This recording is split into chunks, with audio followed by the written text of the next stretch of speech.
अस्सलाम वालेकुम।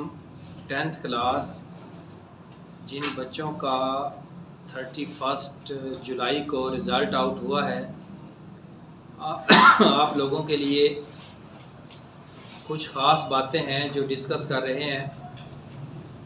तालिब इल्म इस बात को जहन में रखें कि आपके पास 3 चांस होते हैं एग्ज़ाम देने के बाद। मतलब ये हुआ कि आप 4 दफ़ा एग्ज़ाम दे सकते हैं।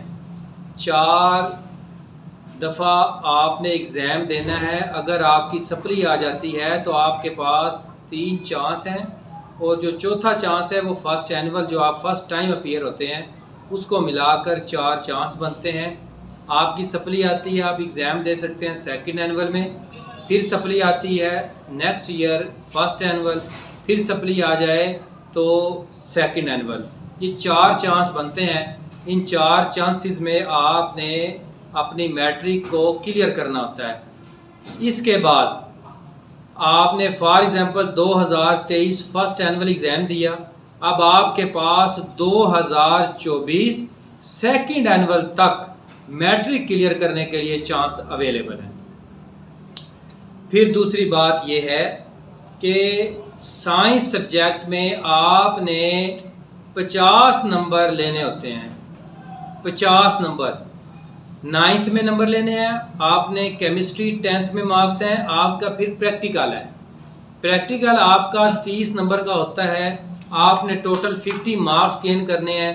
30 मार्क्स में से आपके 25, 26 ऑलरेडी लग जाते हैं। अब इसके बाद आपके जितने बकाया नंबर हैं आप 9th और 10th में मिलाकर ले सकते हैं। ये बहुत ज़्यादा, ये साइंस टीचर्स के लिए एक तो खुशी की बात भी है, उनके लिए स्टूडेंट्स के लिए भी खुशी की बात है ये कि वो आसान हो गया है सब्जेक्ट को क्लियर करना। यानी कि प्रैक्टिकल्स में और 9th और 10th के मिलाकर आपने 50 नंबर लेने हैं। अगर आपके 25 नंबर लग गए हैं प्रैक्टिकल में तो 25 नंबर 9th और 10th में आपके लिए लेना मुश्किल नहीं है। 12-12 या 13-13 मार्क्स बनते हैं, आपकी 50 मार्क्स बन जाएंगे तो आपको पास कर दिया जाएगा। फिर इसके बाद अब आपका पहले क्या होता था, कुछ ये रूल्स चेंज हुए हैं इसलिए आपसे डिस्कस किए जा रहे हैं। आपका क्या होता था कि अगर बच्चा 3 सब्जेक्ट में फेल हो जाता है तो बोर्ड उसको बिल्कुल फेल कर देता था कि नेक्स्ट आप दोबारा पेयर होंगे, सब पेपर देने हैं। अब ऐसा नहीं है। अगर आपकी 3 सप्ली हैं, 4 सप्ली हैं, 5 सप्ली हैं, 6 सप्ली हैं, इवन 7, आपकी जितनी सप्लीज आएंगी आपने वो सप्लियाँ ही देनी है।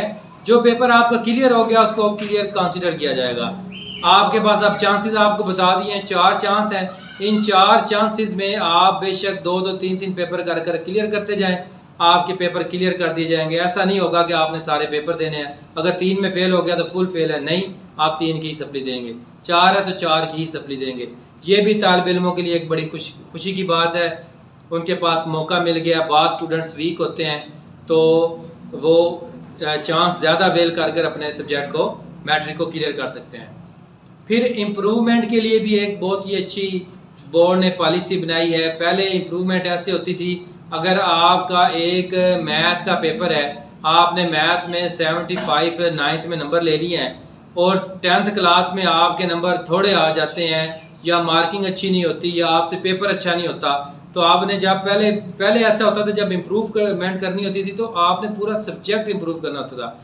यानी आपका मैथ 9th का भी देना है, 10th का भी देना है, पूरा मैथ का आपने सब्जेक्ट क्लियर करना होता था। अगर आपके उसमें 74 हैं, 70 मार्क्स हैं और दूसरे में 30 मार्क्स हैं, तो जिसमें 70 हैं वो तो बहुत अच्छे नंबर हैं, तो उसको भी देना पड़ता था, वो ज़ीरो हो जाते थे सारे। लेकिन अब क्या हुआ है कि आपने जिस क्लास का सब्जेक्ट इम्प्रूव करना है, ओनली आप वो सब्जेक्ट इम्प्रूव करेंगे।